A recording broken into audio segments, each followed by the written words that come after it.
আজ থেকে পড়াশোনা সব বন্ধ থাকবে যদি আমাদের দাবি না মানা হয়।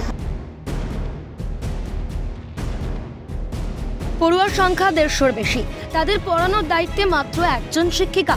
2001 সালে প্রতিষ্ঠিত সিমলাপাল থানা এলাকার তেতুলিয়া শিশু শিক্ষা কেন্দ্রে শিশু শ্রেণী থেকে চতুর্থ শ্রেণী পর্যন্ত পাঠদান করে চলেছেন একজন শিক্ষিকাই। জানিয়ে দীর্ঘদিন ধরেই অভিভাবকদের মধ্যে বিস্তর ক্ষোভ ছিল। বুধবার সহ্যের বাঁধ ভেঙে শিক্ষিকাকে তালা বন্ধ রেখে বিক্ষোভ দেখালেন গ্রামবাসী ও অভিভাবকদের একাংশ। তাদের দাবি, পর্যাপ্ত শিক্ষকের পাশাপাশি পানীয় জলের ব্যবস্থা, শিক্ষাকেন্দ্রের সীমানায় প্রাচীরের ব্যবস্থা করতে হবে। 151টি বাচ্চা আর একটি দিদিমণি, এগুলো কি আর পড়াতে সম্ভব আছে কি? তাহলে এই জন্য আপনাকে বলা হচ্ছে যে আমাদের এটা প্রাইমারি স্কুল করে দিতে হবে এবং দিদিমণি আরো বাড়াতে হবে। সমস্যা আছে এখন স্কুলে? এখানে সমস্যা জলের আছে, এখানে জলের সমস্যা, আমাদের দূরত্বনি জল আমরা রাঁধুনি, আমাদের দূরত্বনি জল নিয়ে এসে এখানে রান্না করতে হয়। আর এই যে এখানে পাঁচিরে বাচ্চাগুলো যে বেরিয়ে চলে যাচ্ছে সবসময় এখানে, তাহলে এগুলোকে আমরা কি করে সামলাবো? এরকম করে একটা দিদিমণি কি আর পারে নাকি?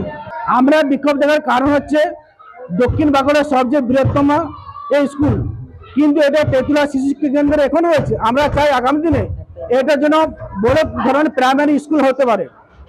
আর এই বিদ্যালয়ে প্রাচীন নেই, জলের ব্যবস্থা নেই, এখানে 151 জন স্টুডেন্ট পড়ে, একটাই ম্যাডাম আছে, কি করে পড়াতে পারে বলুন? তখন 4-5টা ম্যাডাম ছিল, এখন নেই। তখন আমরা এইরকম মানে রাস্তায় দৌড়াদৌড়ি করতাম না, তখন সবকিছুই ছিল, এখন কিছুই নেই। টিচার এখন একজন আছে। ছাত্ররা অনেক সমস্যার মধ্যে, কেউ কিছু পড়তে পারেনি। গ্রামবাসীদের দাবিকে সমর্থন করেছেন শিশু শিক্ষা কেন্দ্রের শিক্ষিকা বর্ণালী রায় দত্ত। তিনি বলেন, আমাদের বয়স হচ্ছে, অবসরের সময় হয়ে এলো। শিক্ষক নিয়োগের পাশাপাশি স্কুলের পরিকাঠামোর উন্নয়ন দরকার।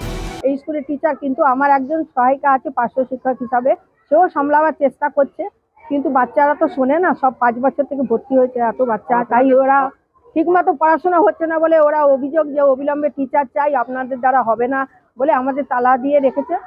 সিমলাপালের ভিডিও মানুষ চক্রবর্তীর আশ্বাস, অবিলম্বে সমস্যা সমাধান করা হবে।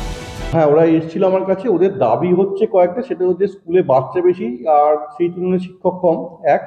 2 হচ্ছে স্কুলের পাঁচিলের একটা দরকার, আর খাবার জলের একটু সমস্যা আছে। আমি কথা বলেছি, এই সবগুলোই মিটে যাবে 2-1 দিনের মধ্যে, ব্যবস্থা করতে।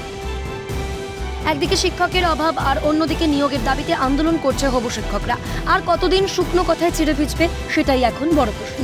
বাঁকুড়া থেকে স্বরূপ রায়ের রিপোর্ট, ক্যালকাটা নিউজ।